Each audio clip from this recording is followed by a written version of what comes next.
Hey, hi everyone, welcome to my channel.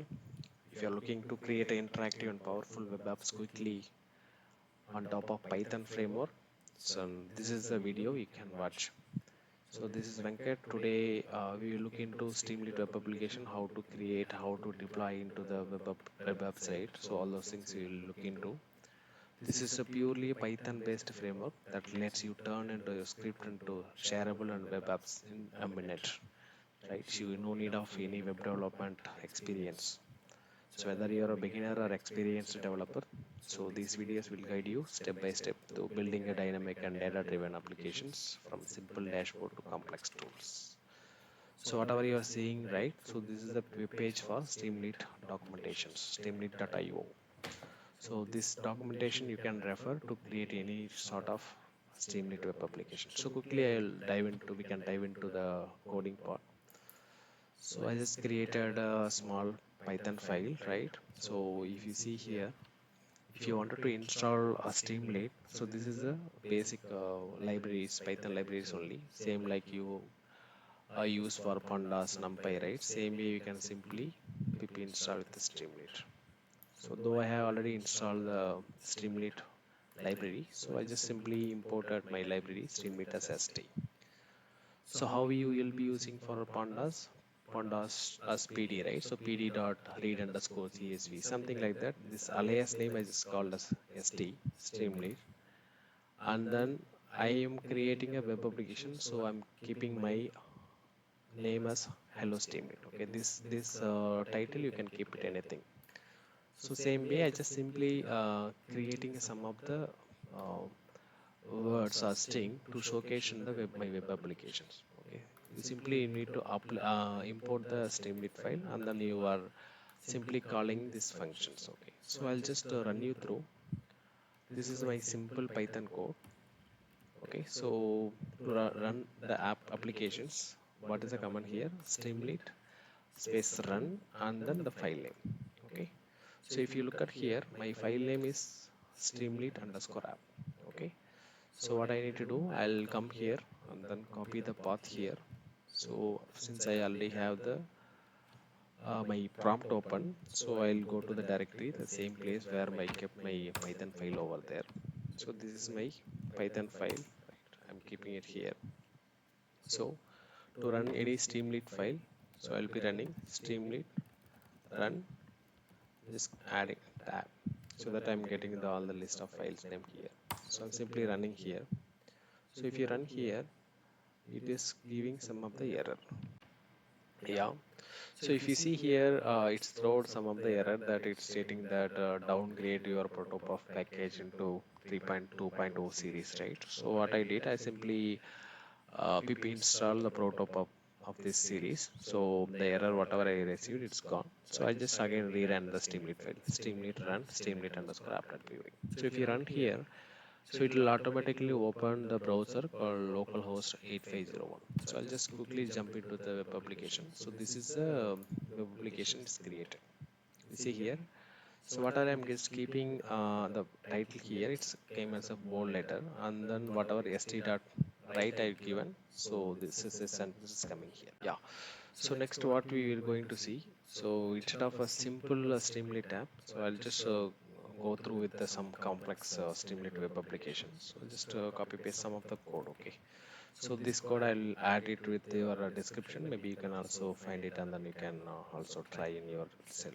So I'm just adding the some piece of code for Streamlit to create some medium level of web applications. Okay.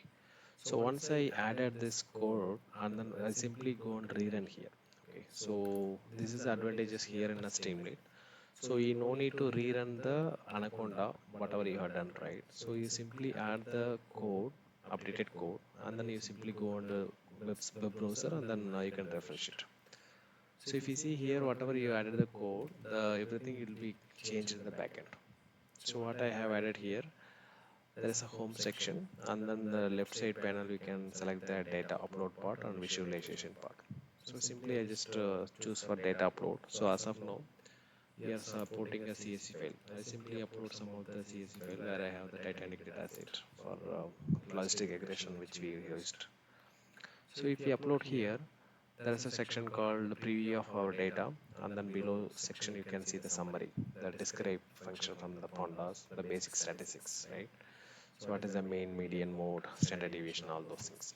So this is a way we can capture the data, different types of chart in the left side panel. So this is the data upload section where we can see the preview of data, and then finally we have the section for the visualization part of the data set.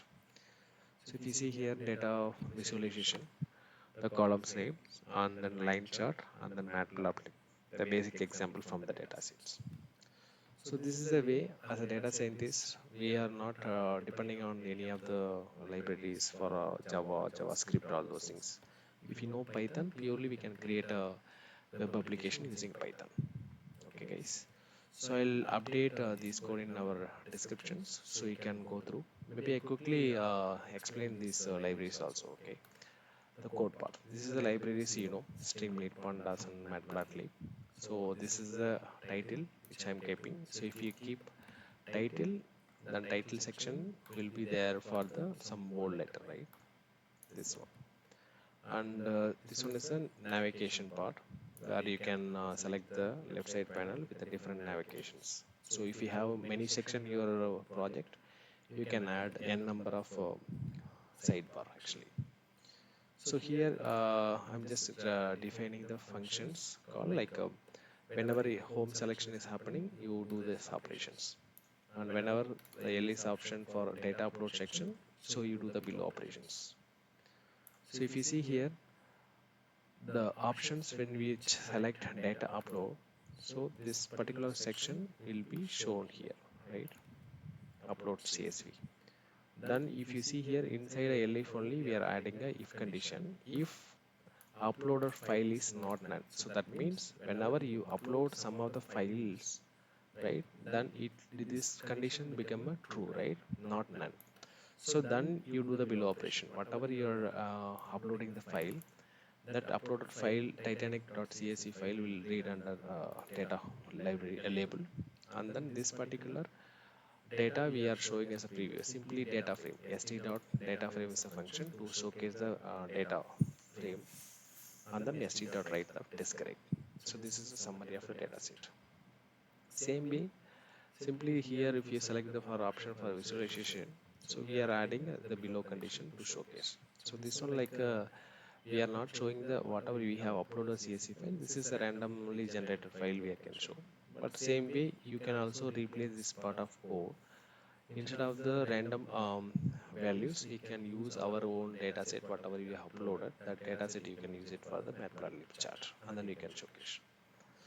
So this is a some basics level of Streamlit web applications, guys. Thank you for watching. I'll be uploading more on Streamlit web application in upcoming videos. Thank you for watching. Thank you.